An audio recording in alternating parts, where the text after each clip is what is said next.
I was incarcerated at not only Snohomish County Jail, but the Washington State Penitentiary in Walla Walla, and then Reynolds work release in downtown Seattle for a cumulative span of time of 58 months. That's almost 5 years. 5 years incarcerated, and I would say the prison system itself fell short in many, many capacities.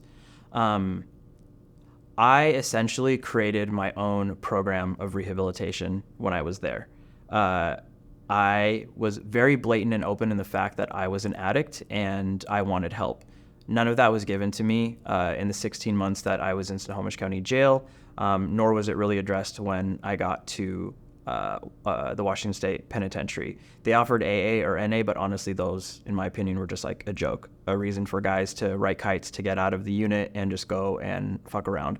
So I committed myself to my sobriety myself, and I was actually not even offered a rehabilitative service till I got to Reynolds work release, which was 52 months into my incarceration. So I had 52 months clean and sober, and then I was offered an IOP.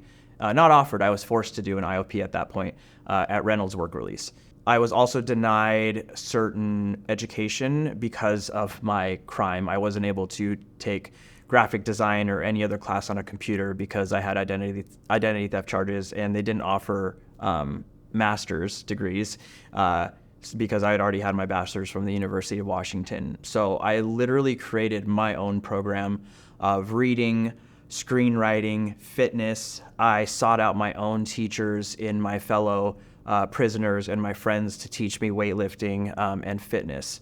So I feel like there was many failures from many different levels. If I didn't have the drive and the motivation myself, I could have very easily fallen into other traps or other previous habits, or fell back into addiction very easily because drugs run very rampant there.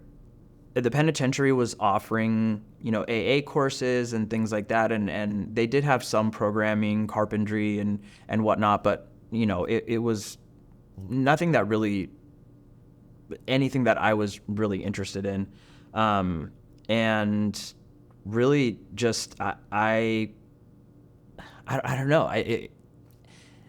The prison provided basically just the incubator for me. I made everything else happen. And then with reentry, I was very lucky that I had family support and I had a home to go to, and a family that, helped me and got me back on my feet. I had a job waiting for me that I was very lucky that I was able to get into when I was at work release.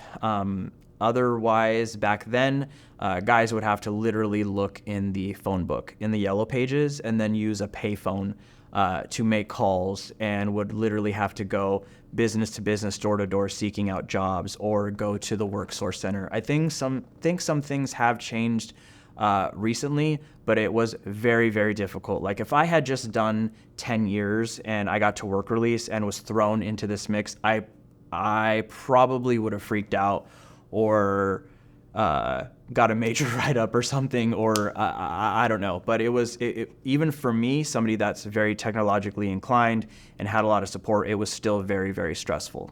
The prison environment is trauma.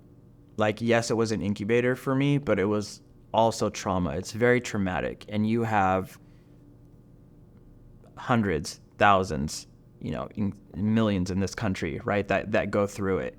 And, I'm very lucky that I had the background that I had the family support, I had the education.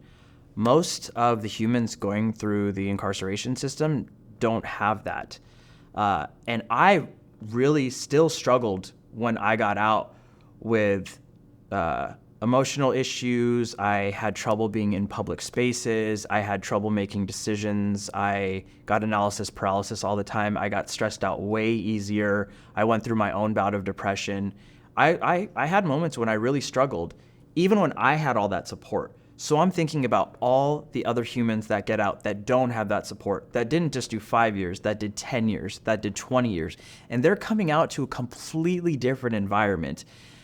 Anybody that can survive it and also succeed, you are in like the 0.001 percentile, because most can't handle it because of what they've been through. They are not given the resources or the services or the support that they need to successfully transition back to the real world. And most of them don't find a job within a year or housing. And the national recidivism rate in this country is about 77%. And I just learned today that recidivism doesn't even cover like other forms of incarceration as well. So I'm sure it's even higher of people going back to old habits, recommitting crimes, or having probation or parole violations and having to do more time. So the system itself needs to be changed because it is not set up for success. It is set up to create a revolving door policy of humans going back to prison.